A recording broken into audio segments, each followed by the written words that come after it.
ସକାଳୁ ଉଠିଲା ପରେ ଅର୍ଣ୍ଣବକୁ ମୁଁ ଟିକେ ବାହାର ଆଡେ ବୁଲେଇ ଆସିଲି। ଅର୍ଣ୍ଣବକୁ ବୁଲେଇକି ଆସିଲା ବେଳେ ତା ବାବା ଆଣିଥିଲେ ଭାକୁର ମାଛ ଆଉ ତାର କିଛିଟା ବିହନ। ତାଙ୍କୁ ଟିକେ ବିହନ ଭଜା ଖାଇବା ପାଇଁ ଭଲ ଲାଗେ। ଆମର ଏପଟେ ତ ଏଗୁଡାକୁ ବିହନ କୁହାଯାଏ। ଆପଣଙ୍କର କଣ କୁହାଯାଏ ନିଶ୍ଚିନ୍ତ କମେଣ୍ଟରେ ଜଣେଇବେ। ତାପରେ ମାଛକୁ ମୁଁ ପୁରା ପରିଷ୍କାର ଭାବରେ ପଥରରେ ଘଷି ଘଷି ଧୋଇଦେଲି।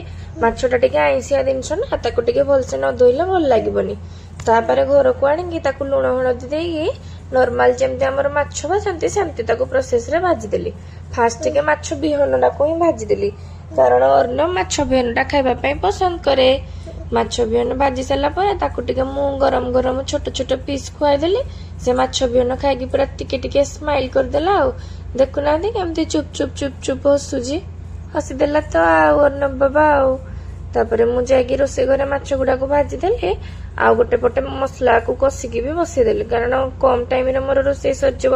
ଏପଟେ ମସଲା ହଉ ସେପଟେ ମାଛ ବି ସବୁ ଭଜା ହେଇଯାଇଥିବ। ଆରାମସେ ତାକୁ ତରକାରୀ କରିଦେବେ ଆଉ କିଛିଟା ଭଜା ମାଛ ରଖିଦେବେ।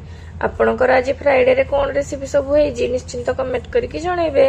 ମାଛ ଭଜା ହେଲା ପରେ ଅର୍ଣ୍ଣବଙ୍କର ବାବା ପଖାଳକୁ ମାଛ ଭଜା ଖାଇଦେଲେ। ଆଉ ଅର୍ଣ୍ଣବ ସେଥିରୁ ଟିକେ ଟିକେ ଫିସ୍ ଖାଉଥିଲା, ଆଉ ତାର ଟିକେ ଫିସ୍ ପସନ୍ଦ। ସେତିକି ସମୟରେ ମୁଁ ଯାଇକି ମସଲା କଷିକି ମୋର ମାଛ ତରକାରୀ ରେଡି କରିଦେଇଥିଲି। ଏଇ ପତ୍ରଟା କଣ ଆପଣ ମାନେ ଜାଣିଛନ୍ତି କି? ଏଇଟା ହଉଛି ଗୋଟେ କଟକି ଧନିଆ ପତ୍ର, ଯୋଉଟା କି ପୁରା ନର୍ମାଲ ଧନିଆ ପତ୍ର ପରି ସ୍ମେଲ ଦିଏ। ଆଉ ତରକାରୀ ପତ୍ରରେ ତ ଟିକେ ଧନିଆ ପତ୍ର ପଡିଥିବ ଯଦି ପୁରା ଟେଷ୍ଟି ଲାଗିବ। ଆଉ ବର୍ଷା ପାଗରେ ଏମିତି ମାଛ ଆମ୍ବିଳକୁ ଆଉ ଗରମ ଭାତ ବହୁତ ଟେଷ୍ଟି ଲାଗେ। ଆପଣଙ୍କୁ କେମିତି ଲାଗେ ନିଶ୍ଚିନ୍ତ କମେଣ୍ଟରେ ଜଣେଇବେ। ଆଉ ତରକାରୀ ରେଡି ହେଇସାରିଲା ପରେ ମୁଁ ବୋଉଙ୍କୁ ଡାକି ଆଣିଲି। ଆଉ ବୋଉକୁ କହିଲି ଚାଲ ଜଲ୍ଦି ଜଲ୍ଦି ମତେ ଭୋକ ଲାଗିଲାଣି ଖାଇଦବା। ଆମ ସହିତ ଅବନି ମାମା ବି ଖାଉଥିଲା। ଆଜିର ରୋଷେଇ କେମିତି ଥିଲା ଆଉ ଭିଡିଓ କେମିତି ଥିଲା ନିଶ୍ଚିନ୍ତ ଜଣେଇବେ।